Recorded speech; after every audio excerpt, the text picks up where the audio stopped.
On se retrouve dans cet épisode un peu spécial où les compagnons discutent autour du feu. Ils racontent, chacun à leur tour, une histoire sordide qu'ils connaissent. Dans l'épisode précédent, Saturnin, Marco et Kevin ont chacun raconté leur histoire. Je vous invite à aller l'écouter.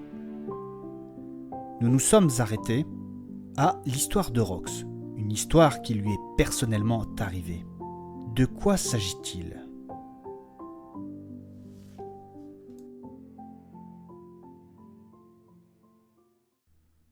Avant que l'épisode ne commence, n'hésitez pas à vous inscrire à la newsletter. Je vous envoie régulièrement des mails sur l'avancement de la série. Vous pouvez aussi me rejoindre sur Instagram et aussi aller sur mon site internet. Si vous souhaitez également me soutenir, vous pouvez retrouver mon Tipeee avec les autres liens en description. Enfin, s'il vous plaît, n'hésitez pas à aller mettre une note sur Spotify et Apple Podcast. Et si vous pouvez mettre un commentaire, ça m'aiderait énormément pour le référencement. Et oui, c'est comme ça que ça fonctionne. Merci à vous et bonne écoute.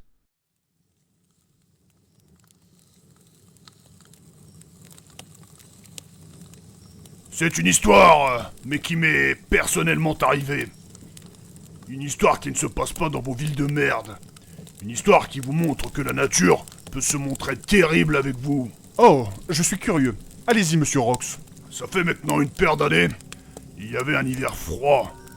Particulièrement froid qui s'était installé. Alors que je vivais dans ma tribu, que ma femme et mon fils n'avaient pas encore rejoint mon paradis, nous faisions régulièrement des tournées de chasse avec mes frères d'armes. Et cet hiver-là, il était difficile de trouver du gibier. Il faisait vraiment très froid. Vous, dans les villes, vous ne savez pas ce que c'est que le vrai froid. Dans les villes, il fait plus chaud. Mais en dehors, dans la forêt, plus au nord, avec le vent qui vous glace les poumons, ce n'est pas la même chose. Nous avions du mal à trouver de quoi nourrir nos femmes et nos enfants. Les gibiers se faisaient rares. Nous étions en chasse. C'est alors qu'un d'entre nous, en avançant dans la forêt, aperçut un cerf de loin. Un cerf qui avait l'air affaibli, allongé dans la neige. On s'est dit, tant pis, c'est la loi de la nature. Il fallait qu'on mange. C'était une occasion en or. On s'approche de l'animal. On commence à entourer le cerf pour que quelqu'un le prenne à revers. Et en s'approchant, il ne bougeait pas. Curieux, on continue de s'approcher, tout doucement, et on se rend compte qu'il était en fait mort. Il avait des blessures partout sur le corps. La bête n'a pas survécu. Des blessures étranges qui ressemblaient probablement à des coups reçus par un autre cerf. Vous savez, les bois de cerf, ça peut être très dangereux. Mais c'était bizarre, parce que les combats de cerfs étaient communs, mais pas à cette période de l'année. Ce qui a mis le doute au chaman, qui a inspecté le cadavre du cerf, c'est qu'il a senti que quelque chose n'était pas net. Et il nous conseilla de ne pas toucher à cette carcasse. Bien que la faim emplissait nos ventres, nous avons suivi son conseil.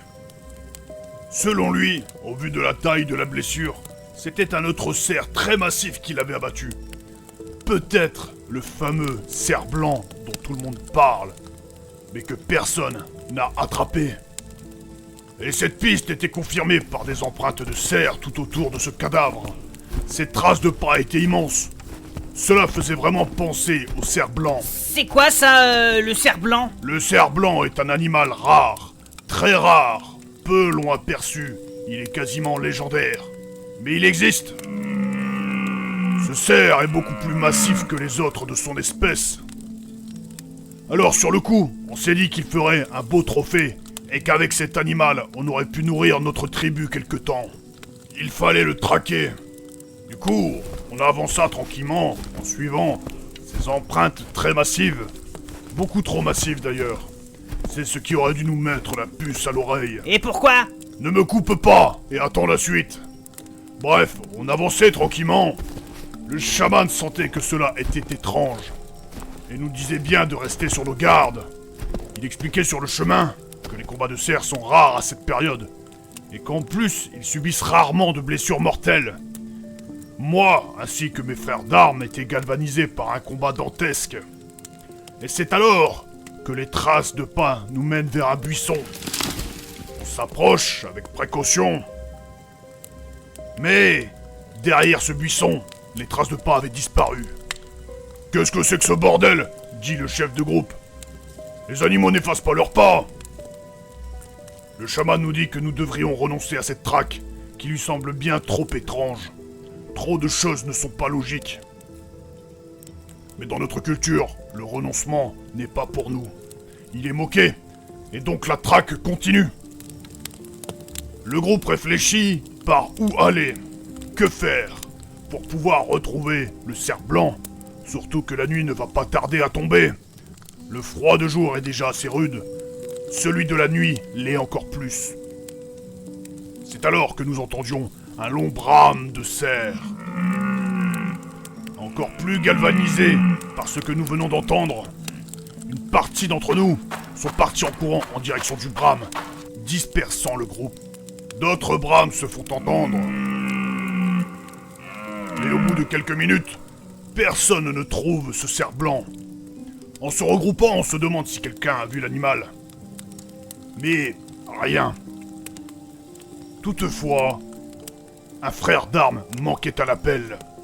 Avec mes compagnons, on l'appelle, on se met à crier, quand tout à coup, l'un d'entre nous tombe sur le cadavre de notre frère, déchiqueté, la tête arrachée. Par la déesse. On se regroupe rapidement autour de notre défunt frère. Mais qu'est-ce qui aurait pu tuer un homme comme cela? Qu'est-ce qui aurait pu arracher la tête d'un humain? Il faut une force colossale pour faire ça. Essayez déjà d'arracher la tête d'un poulet mort à la main, ce n'est pas simple. Alors imaginez celle d'un humain. Le chaman inspecte le cadavre. Il dit à tout le monde de se taire. Un silence assourdissant pesait sur nos épaules. Il nous dit alors, écoutez bien mes frères, tendez l'oreille. Après quelques instants, le chef attend et dit bah vas-y, dis-nous.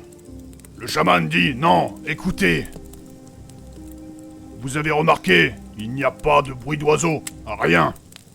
Et c'est là que le chaman avait compris. Il nous dit alors, il est là, tout autour de nous. Le chef demande de qui s'agit-il. Le chaman répond qu'il faut vite rentrer au camp. Le chef lui demande ce qu'il y a. Le chaman explique que nous sommes face à une créature très puissante, perverse et rusée, qu'il faut partir de là. Malgré la mort de notre frère, la plupart des membres ont envie de traquer cette créature. Le chef réfléchit alors quelques instants, entre abattre cette créature et rentrer au campement. Il ne sait pas, il hésite. Le chaman lui fait remarquer qu'un autre de nos frères avait disparu. On regarde autour de nous, et oui, il nous manquait un autre de nos frères d'armes. Le chaman dit au chef qu'il faut rentrer. Le chef ne veut pas. Le chaman lui dit, nous avons affaire à un Wendigo.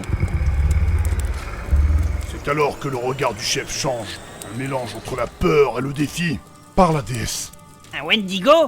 Mais c'est quoi ça? Un Wendigo est une créature de la mort. La légende dit qu'il s'agit d'un homme qui a succombé au cannibalisme. En faisant cela, elle condamne son âme aux enfers. Cela lui confère en partie de grands pouvoirs comme une force extrême, une grande rapidité, et la créature devient immortelle. Cependant, sa soif de cadavre humain ne fait que croître. Ouais, c'est ça. Oh, putain, c'est quoi ce truc? Et vous avez fait comment pour vous en sortir? Je vais vous expliquer. On se retrouve là, donc en plein milieu, avec un Wendigo autour de nous. Le chaman insiste un peu auprès du chef, pour dire qu'il faut partir de là, car la nuit va tomber. Selon lui, c'est nous les proies, et le Wendigo le chasseur. Le chef dit que non, il faut se débarrasser de cette créature. Le chaman dit alors, le Wendigo est un excellent chasseur de jour, alors imaginez la nuit. Le chef réfléchit, et voit comme des formes au loin se déplacer rapidement dans les buissons. Il hésite, mais il finit par dire au chaman qu'il faut abattre cette créature. Sinon, elle nous suivra jusqu'au camp, et nous tuera tous pendant notre sommeil. Nous, ainsi que nos femmes et nos enfants. Le chef demande alors comment tuer cette créature. Et il faut savoir que cette saloperie c'est comme les banshees. Seul le feu peut la tuer. Le chef nous demande alors d'allumer des torches. On s'exécute. Le chaman insiste pour rentrer. Comme quoi, au camp, ce sera plus facile de se défendre. Le chef lui dit de se taire. Il commence son discours en disant qu'il est de notre devoir d'abattre cette créature pour le bien de notre communauté. Un discours galvanisant. Dans son discours, il disait que les morts au combat seront récupérés par l'une des vierges guerrières qui les conduira au paradis. Le groupe était en extase, prêt à affronter cette créature. Une extase que le chef n'a pu profiter que quelques instants. Comment ça? Ouais, que quelques instants. Parce que c'est là que tout à coup le Wendigo tombe du ciel. Il était dans l'arbre au-dessus de nous, en train de nous écouter. En même pas 2 secondes, il attrape notre chef et lui plonge sa main dans son cœur, transperçant son armure de cuir comme si c'était du coton. Le chaman crie « Arrière, créature, arrière !» Le Wendigo hurle et part tel le vent en faisant un bond de 3 mètres dans les arbres. Il se déplaça de branche en branche, d'arbre en arbre. Et en quelques instants, nous l'avions perdu de vue. Cette créature hideuse et puante venant droit des enfers était là pour nous dévorer. Elle aurait pu le faire depuis longtemps, mais elle s'amuse de nous, perfide créature. Le cadavre du cerf était en réalité un piège pour nous appâter. N'étant plus que 5, notre chef ayant disparu, on s'équipe alors, chacun d'une torche. On se demande alors comment traquer l'un des plus terribles prédateurs de ce monde. On se rapproche les uns les autres, dos à dos, pour regarder dans toutes les directions. On avance petit à petit. On cherche après cette créature. Et en l'espace de quelques minutes, la nuit s'était abattue subitement sans que nous l'ayons remarqué. On avançait avec précaution. Quand tout à coup, on reçoit de grosses boules de neige. Le tout suivi par de longs brames de cerf. Le Wendigo se moquait de nous. Il était capable d'imiter la voix humaine et les cris d'animaux. On recevait des boules de neige de part et d'autre, jusqu'à ce que l'un d'entre nous partît en direction de là où venait l'une de ces boules de neige d'agacement.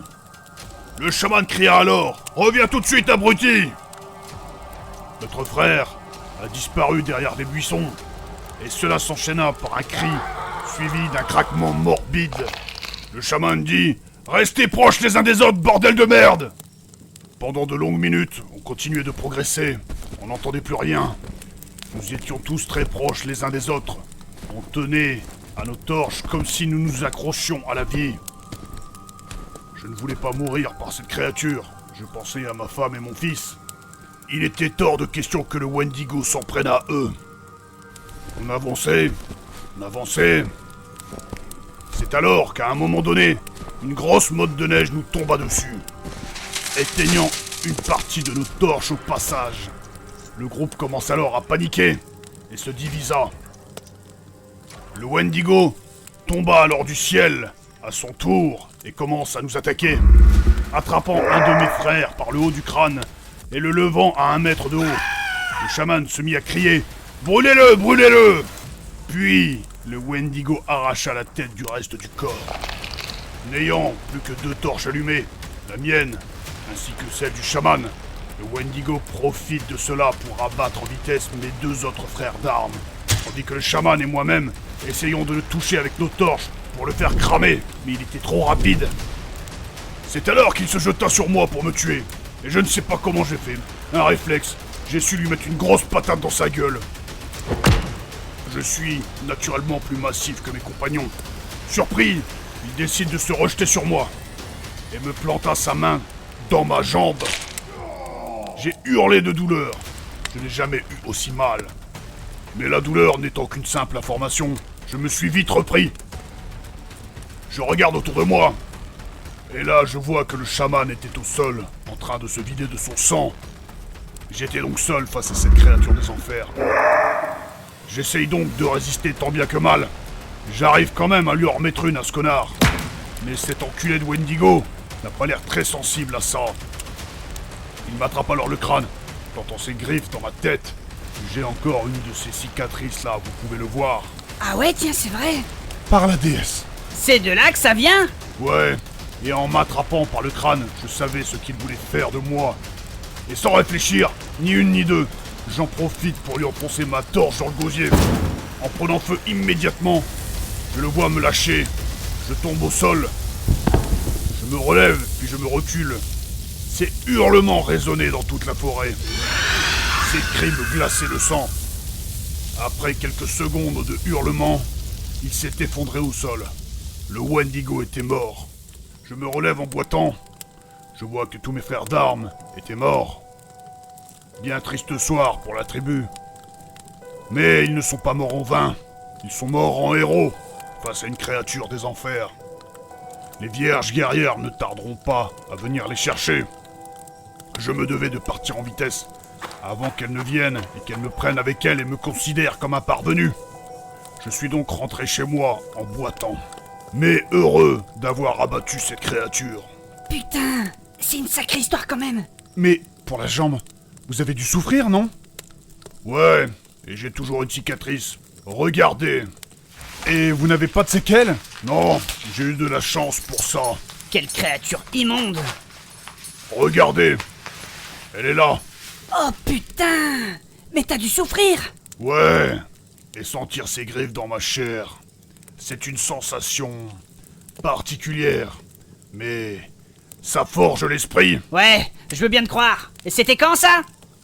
C'était il y a quelques années. J'avais déjà fait mes armes en tant que guerrier. Quelle horrible histoire. Vous avez perdu tant de vos compagnons. Mais vous avez su vous en sortir et abattre cette créature. Bravo, monsieur Rox. Ouais, c'était mon devoir. Cela me rappelle une histoire du même acabit, enfin, pas tout à fait. C'était pendant ma jeunesse. Ah bon, c'est quoi?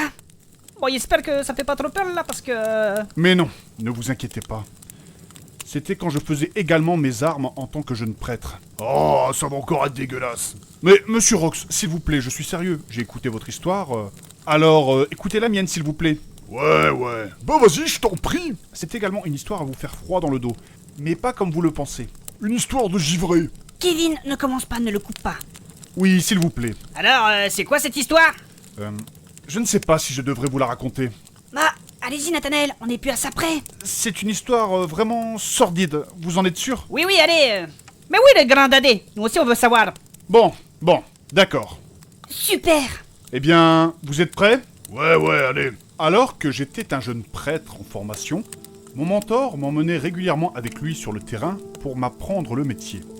À travers ma formation, j'avais déjà été confronté à différentes choses. Des très simples, comme la bénédiction d'un lieu, la confession et autres. Ma spécialisation en magie blanche et arcanique m'a amené à aller vers une formation de prêtre de guerre, pour être au plus proche des guerriers pour mieux les accompagner. Cela passait forcément par plusieurs écoles de la magie liées à tout ce qui était arcanique et à la magie blanche. Prêtre de guerre, c'est pour ça que vous savez vous battre Nathanaël? Oui, tout à fait. Malgré mon âge, je sais encore me battre et connais un certain nombre de magies de combat. J'ai fait quelques années comme prêtre de guerre pour ensuite me retirer. La vue de la violence me provoquait des angoisses, des crises. J'ai fini par me tourner vers l'aide de la personne à travers le monde. Ah ouais? Mais bref, je diverge. L'histoire que j'ai à vous conter se passe avant cela, avant cette période de prêtre de guerre, à mes tout débuts, pendant ma formation. Avec mon mentor, nous avions été appelés à l'aide par une famille pour un cas de possession démoniaque. Un exorcisme était donc nécessaire. Et j'étais à la fois anxieux et ravi de pouvoir faire cela. Peu de prêtres ont l'occasion de faire ce rituel dans leur vie. Bien que cela n'était pas ma vocation, et que l'exorcisme reste une spécialisation à part entière, c'est toujours une bonne expérience à prendre pour un prêtre. Et même, comment mieux aider une personne en la soustrayant du diable? Son âme était dans les tourments. Il fallait que j'accompagne mon mentor. Je me souviendrai toujours de cet après-midi. Nous arrivions à domicile. C'était une maison plutôt cossue. Des bourgeois occupaient cet endroit. Le père était réputé pour être un homme droit et pieux. Il était respectable. C'était un médecin. La mère, une femme traditionnelle, dans le même registre, une femme au foyer. On était arrivés sur place, nous avions frappé à la porte, quand la mère finit par nous ouvrir. Elle nous a accueillis à bras ouverts. Après être rentrée, elle nous explique la situation autour d'une tasse de thé. Elle nous dit que leur fille de 13 ans a un comportement bizarre depuis quelque temps. Certains diraient qu'il s'agit d'une crise d'adolescence, mais attendez de voir. Après une longue discussion avec la mère, elle nous explique que leur fille rentre parfois en transe. Elle se met à hurler, notamment quand son père est présent. Il lui arrive de tomber au sol, d'avoir des crises, une force surhumaine, et à son réveil, la fille ne se souvenait de rien. Par moments, la mère se rend compte que la fille titube régulièrement, dit des choses incohérentes. Elle se demande si ce n'est pas une langue démoniaque. Mais elle n'en est pas sûre. Elle ne sait pas la reconnaître. Il arrive aussi que la nuit, la fille se réveille et hurle de terreur. Mais pas que. Des fois, elle se lève aussi la nuit, mais à tel point que la mère s'est déjà réveillée au milieu de la nuit et sa fille était à son chevet à la regarder. Elle lui disait « Reste avec moi », comme si le démon voulait l'emmener avec. C'est ce pourquoi elle nous a demandé d'intervenir. Le père n'était pas présent. N'ayant que le témoignage de la mère, on s'est dit « On va aller voir la fille ». On monte donc à l'étage. Mon mentor rentre dans sa chambre. Elle se met alors à hurler à sa vue. Elle disait « Il va m'emmener ! Il va m'emmener !» La présence de mon mentor devait déranger le démon.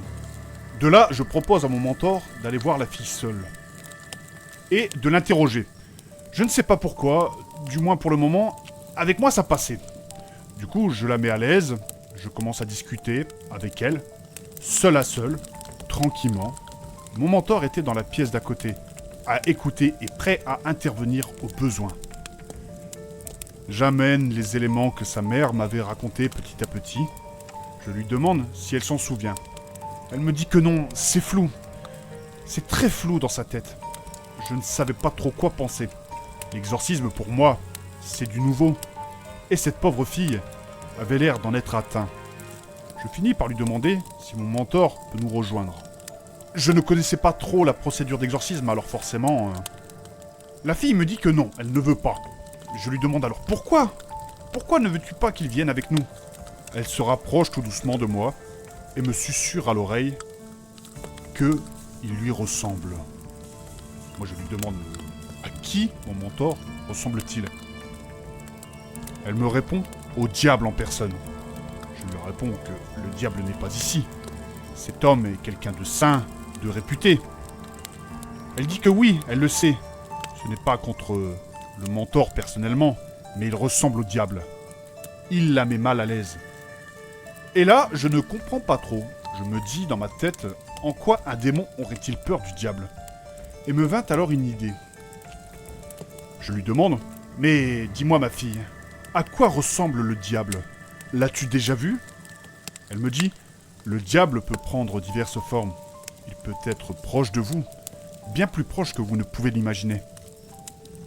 Je lui dis alors, peux-tu me décrire le diable que tu as vu ? Elle me dit, c'est un homme, un peu bedonnant, cheveux gris, d'âge mûr. C'est vrai que ça correspond à la description de mon mentor. Et ne comprenant pas trop, je lui demande, qui est-il ce diable ? Elle me répondit alors, non, je ne veux pas qu'il me torture à nouveau. Il ne va pas tarder à rentrer. Quelques secondes de silence se font entendre. Et d'un coup, je commence à comprendre. Je lui demande alors, comment est ta relation avec ton père ? Pris de panique, elle se mit à hurler. J'essaye de la calmer comme je peux. Je n'y arrive pas. La mère intervient. Je lui demande de rester en arrière. Et je parle calmement à la petite. Je lui dis que je suis là pour l'aider. Qu'elle peut tout me dire. Que ça va aller. Je suis là. Et pour elle. Après quelques minutes, j'arrive à la raisonner. Et elle me dit, mon père, c'est lui qui m'a fait ça. De quoi donc ? Qu'est-ce qu'il t'a fait ? Je lui dis. Elle lève alors sa robe et montre ses jambes couvertes d'échymoses. Par la déesse ! Je lui dis, c'est ton père qui a fait ça? Et elle me répond, si, il n'y avait que ça. Comment cela, je lui dis. Elle me répondit, je ne sais pas comment vous décrire ça. Alors que ma mère est dans les bras de Morphée, mon père me rejoint souvent le soir. Et la douleur est si atroce. Il me donne des petits bonbons, des espèces de médicaments, je crois, pour ne rien sentir. Et ces soirées-là sont interminables.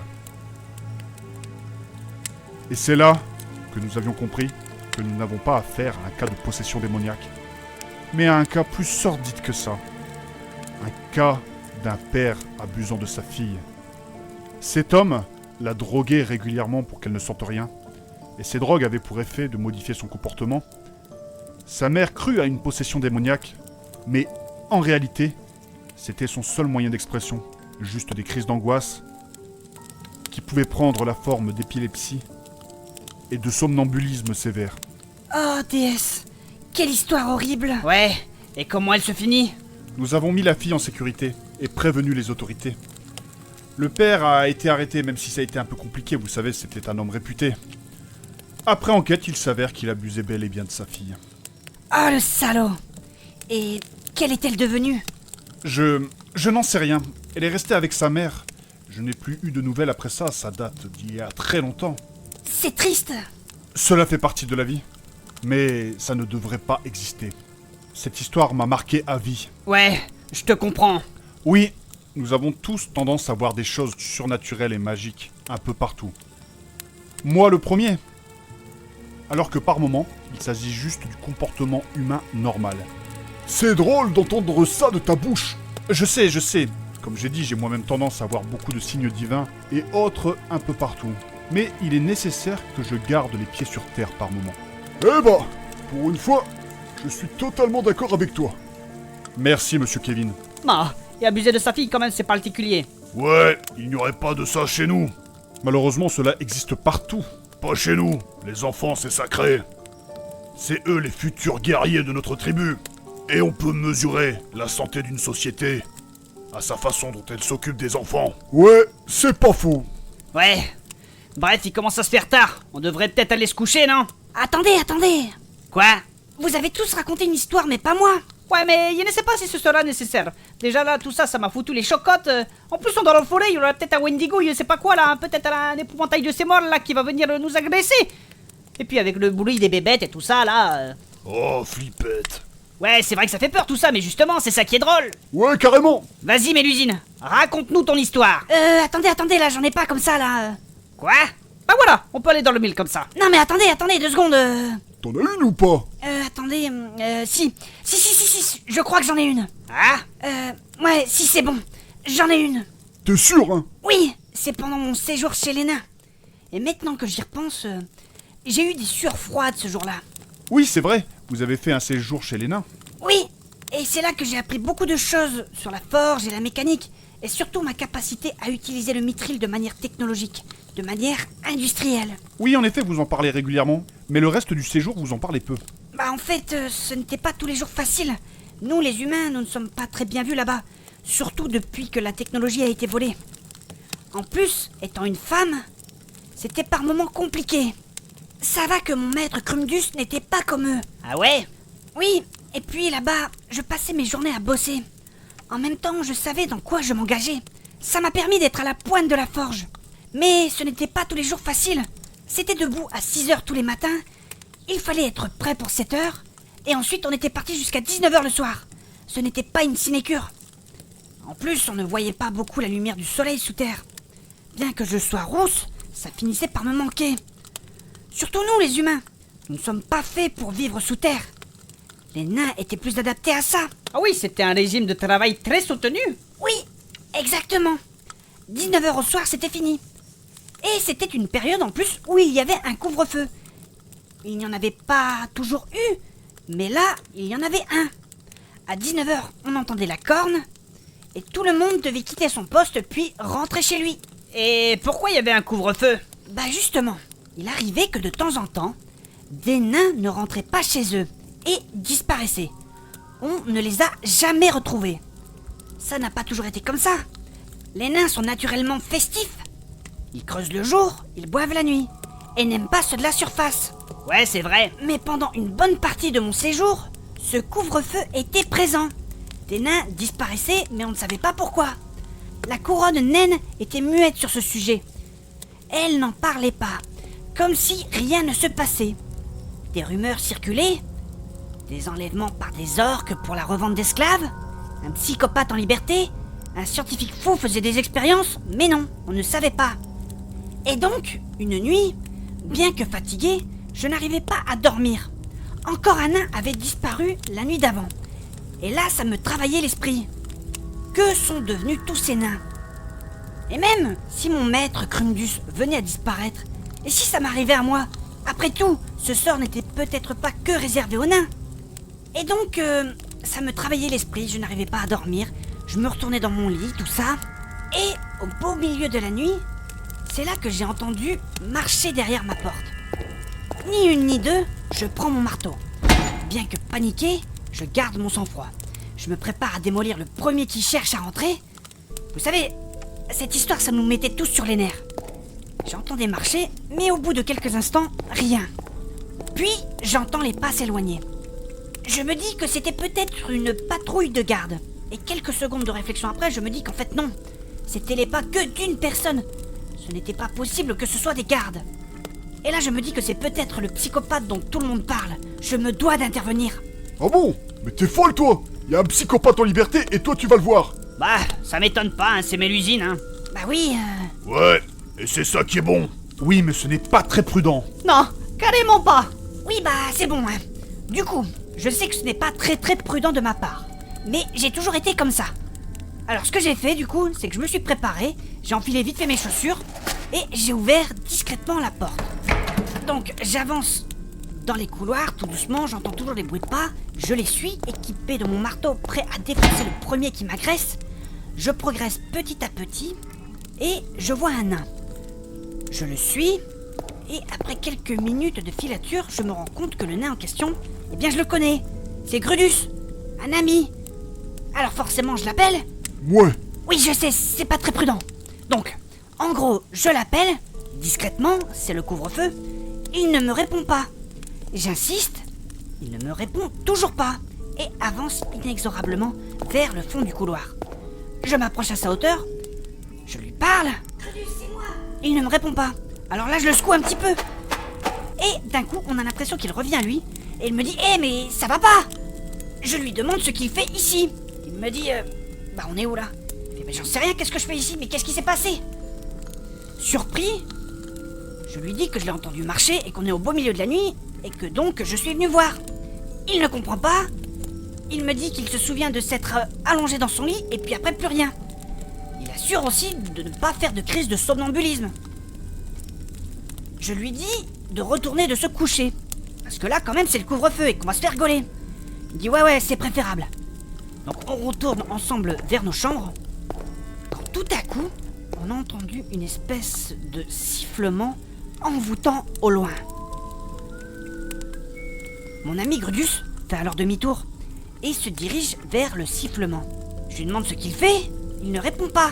Je retourne donc à sa hauteur, il ne répond toujours pas donc je le secoue. Et il revient à lui encore. Il me dit « Mais pourquoi tu me secoues ?» Je lui demande pourquoi il a fait demi-tour. Il me dit qu'il n'a jamais fait demi-tour et qu'il allait vers sa chambre. Je lui dis « Mais t'as pas entendu là, le sifflement là ?»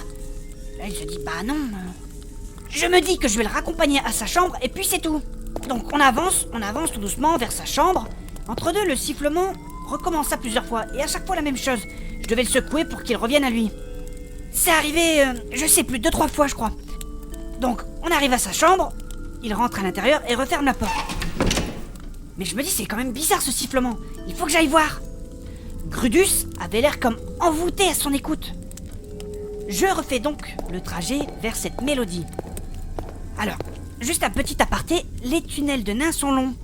Ces tunnels ont l'habitude de s'étaler sous toute la montagne. Le trajet a vraiment duré de longues minutes. Donc je m'avançais tout doucement sans me faire repérer par les patrouilles de garde.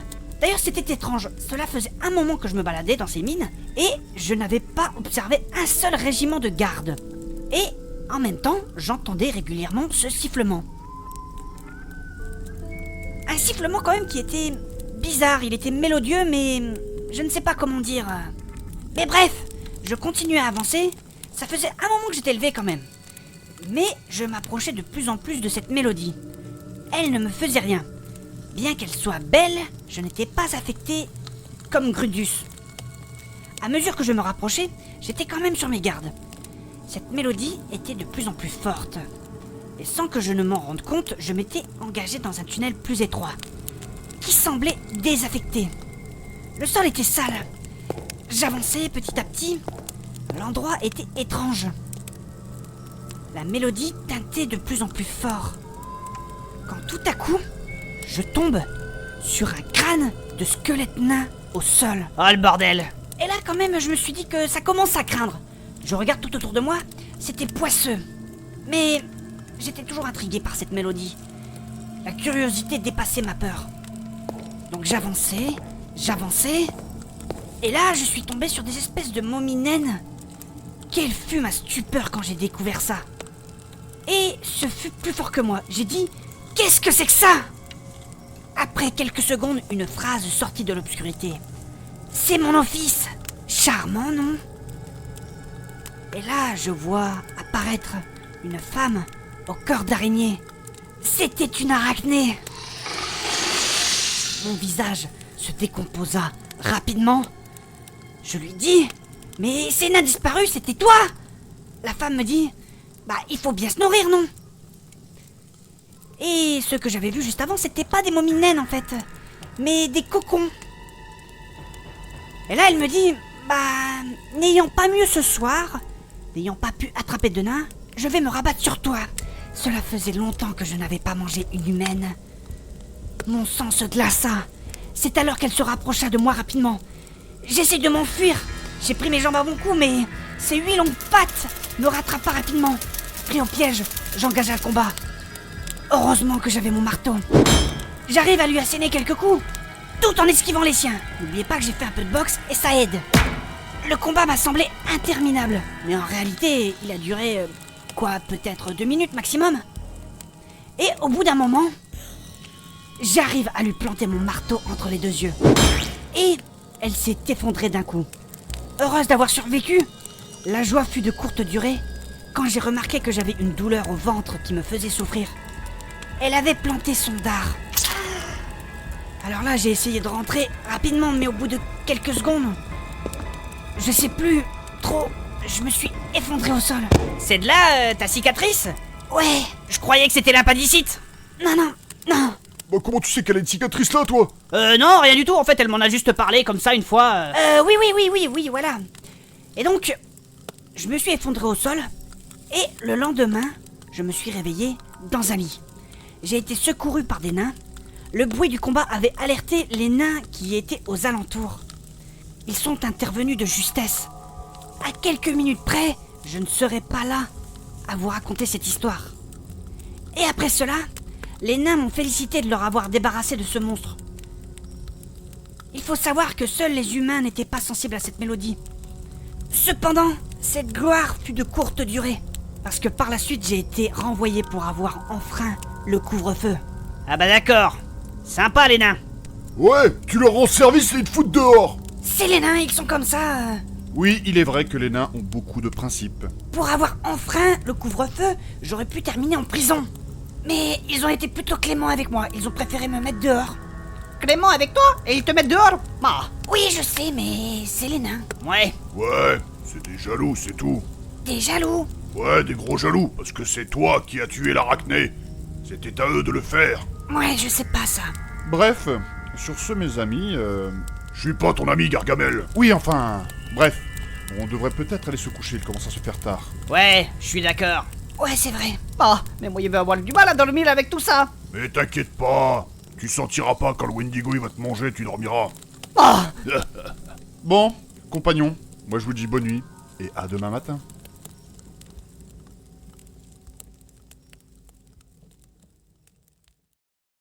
J'espère que l'épisode vous a plu, n'hésitez pas à liker, à commenter et à partager. De plus, vous pouvez également retrouver mon site en description. Merci à vous.